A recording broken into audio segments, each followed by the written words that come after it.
பீகார் மாநில சட்டப்பேரவை தேர்தலையொட்டி முசாஃபர்பூர் பகுதியில் நடைபெற்ற தேர்தல் பிரச்சார பொதுக்கூட்டத்தில் உரையாற்றிய மக்களவை எதிர்க்கட்சித் தலைவர் ராகுல் காந்தி நிதிஷ்குமாரின் ரிமோட் கண்ட்ரோல் பாஜகவுடன் உள்ளதாக குற்றம் சாட்டியுள்ளார். இது தொடர்பான முழு விவரங்களோடு இணைகிறார் நமது செய்தியாளர் ரமேஷ்குமார். வணக்கம் ரமேஷ்குமார், முழு விவரங்கள் என்ன?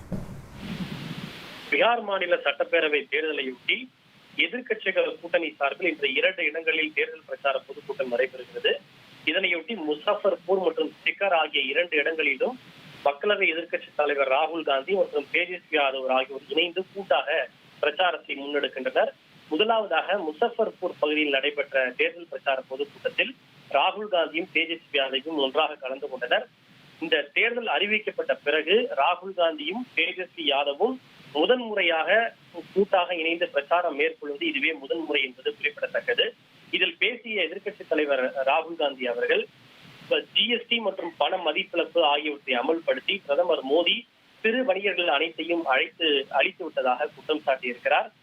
பீகார் மாநிலத்தை சேர்ந்த இளைஞர்கள் பலரோடு தான் உரையாடும் போது பீகார் மாநிலத்தில் தங்களுக்கு வேலை வாய்ப்போ கல்வியோ எதிர்காலமோ எதுவுமே இல்லை என அவர்கள் வேதனைப்படுவதாக தெரிவித்திருக்கிறார்.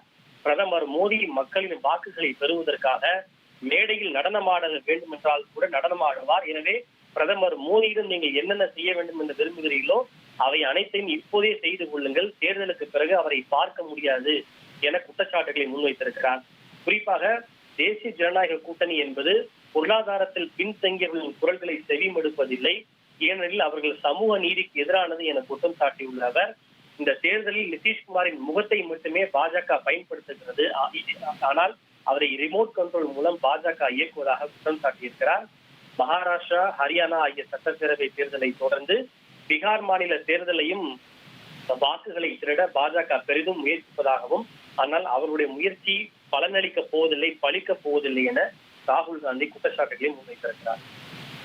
உங்கள் விவரங்களுக்கு நன்றி ரமேஷ்குமார்.